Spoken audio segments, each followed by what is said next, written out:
দুর্নীতি যদি প্রতিরোধ করতে হয় তাহলে প্রথম স্তর হলো শিক্ষা প্রতিষ্ঠান আমার মতে। তো ওখান থেকে যদি আমরা সততা নৈতিকতা যদি ওখানেই ঠিক করতে পারি তাহলে আমার মনে হয় পরবর্তীতে দুর্নীতিটা কম হবে। যেহেতু স্কুলে আমাদের দুর্নীতি দমন কমিশন কিন্তু এখন সততা সংগঠনের একটা সংগঠন করে দিয়েছে, এটা তোমরা জানো? প্রত্যেকটা স্কুলে সততা সংঘ আছে। এই সততা সংঘ করার একটি কারণ হলো যে সততা কি, ওখান থেকে দুর্নীতি দমন কমিশন চাচ্ছে যে ওখান থেকে শিক্ষা দিবে। ওখানে প্রত্যেকটা সততার সঙ্গে তার মালামাল গুলাই পেন্সিল কলম বিভিন্ন ধরনের জিনিসপত্র থাকবে, স্টুডেন্ট সে নিজে নিবে, নিজে টাকা দিয়ে নিবে। এখানে কোনো দোকানদার বা ক্রেতা বিক্রেতা থাকবে না, কোনো বিক্রেতা থাকবে না। ওখানে এই সততার প্রথম স্তর ওখান থেকে শিক্ষা দেওয়া হয়। আমি আশা করবো এখানে যদি প্রতিষ্ঠান থাকতো তাহলে আরেকটু সুবিধা হতো, সবজনই থাকতো। আমাদের যে গন্ডামারা আছেন, কেউ কেউ আছেন, এই সততার যদি আপনার নৈতিকতা কিন্তু শিক্ষা দিতে হবে স্কুল থেকে। আমরা যে স্কুলগুলোতে ভিজিটে যাই, আমি কিন্তু বিশেষ করে বলি শিক্ষকরা যেন নৈতিকতা কি বাচ্চাদেরকে এই জিনিসটা যেন শিক্ষা দেয়। সাদাকে সাদা বলতে হবে, কালোকে কালো বলতে হবে।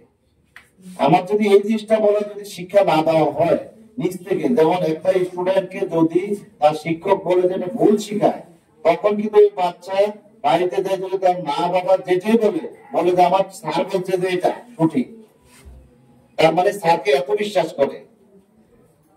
এই দুর্নীতি প্রতিরোধ করতে হয় তাহলে আমার মতে শিক্ষা প্রতিষ্ঠান থেকে এটা উদ্যোগ নিতে হবে। যেমন দুর্নীতি দমন কমিশন যেটা এখন শিক্ষা প্রতিষ্ঠানগুলোতে অলরেডি চলমান আছে তাদের কার্যক্রমটা, এটা আরো আমি অনুরোধ করবো এই যে সোনারগাঁও যে দুর্নীতি বিরোধী যে প্রতিরোধ কমিটি আছে, আপনারা এই বিষয়গুলো একটু তদারকি করবেন যে আপনাদের দুর্নীতি দমন কমিশন কি কি দেওয়া হচ্ছে, কি কি গাইডলাইন দেওয়া হচ্ছে। মাঝে মাঝে কিন্তু আপনাদের ওয়ার্কশপ হচ্ছে, প্রতিষ্ঠান প্রধানদেরকে জেলাতে ডাকা হচ্ছে, কি হয় এটা আপনার জেলা উপজেলা পর্যায়ে বলবেন। আর যদি সম্ভব হয় মাঝে মাঝে প্রতিষ্ঠান প্রধানদেরকে নিয়ে দুর্নীতি কমিশনে আপনাদের যে কমিটি, এখানে উপজেলা কমিটি আছে, আপনারা বসবেন, আমরাও থাকবো, কথা বলবো। যেহেতু দুর্নীতি প্রতিরোধ হঠাৎ করে এক জায়গা থেকে বন্ধ করা যায় না, এটা বন্ধ করতে হলে একটা স্তর থেকে শুরু করতে হবে। যদি শিক্ষা প্রতিষ্ঠান দুর্নীতি দমন কমিশন চাচ্ছে কিন্তু এটা, তারা কিন্তু এখানে কিন্তু বিরাট অঙ্ক অ্যামাউন্ট ব্যয় করছে। প্রত্যেকটা শিক্ষা প্রতিষ্ঠানে সততা সংঘের জন্য মোটামুটি মনে হয় 15,000 না 16,000 টাকা করে দিচ্ছে, তারা 10,000 টাকা দিচ্ছে। এর আগে 20,000 টাকা ছিল, প্রথমে 20,000 টাকা ছিল। যেমন এখন কিন্তু এই স্কুলগুলোতে সততা সংঘ খুব একটা নাই, আনএক্টিভ কিন্তু তারা। সেটা কিভাবে আবার সচল করা যায়? এটা যদি সচল করা না যায় তাহলে উপর থেকে ধরে যদি গাছের গোড়া থেকে যদি আপনি ঠিক করতে না পারেন, উপরে ঠিক করে কোনো লাভ হবে না।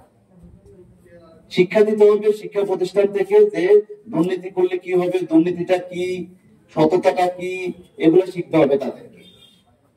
যাক, এখানে যারা আমার বেশি বক্তব্য দেওয়ার সুযোগ নাই, আমি আশা করব আমাদের স্টুডেন্ট যারা আছে এবং আমরা যারা আছে, আমরা দুর্নীতিকে না বলবো। দুর্নীতিকে না বলে একটা দেশের উন্নয়নের সবচেয়ে বড় অন্তরায় দুর্নীতি।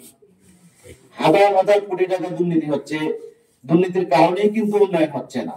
ওয়ার্ল্ড ব্যাংক, আমরা একসময় ওয়ার্ল্ড ব্যাংকের একটা প্রজেক্টে ছিলাম, তখন ওই ওয়ার্ল্ড ব্যাংকের তখন ক্যান্ডিডেট একটা সেমিনার আমাদেরকে বলছিল যে বাংলাদেশে যে সেই 2002-3 সালের কথা বলতেছি আমি, বলছিল যে যদি যে পরিমাণ টাকা প্রতিরোধ করতে হবে, এটা নিম্ন দিশে থেকে আমাদের একেবারে রোড লেভেল থেকে দুর্নীতি যদি প্রতিরোধ করা না যায়, দুর্নীতি কি এটা যদি না বোঝা যায়, তাহলে এটা প্রতিরোধ করা সম্ভব হবে না।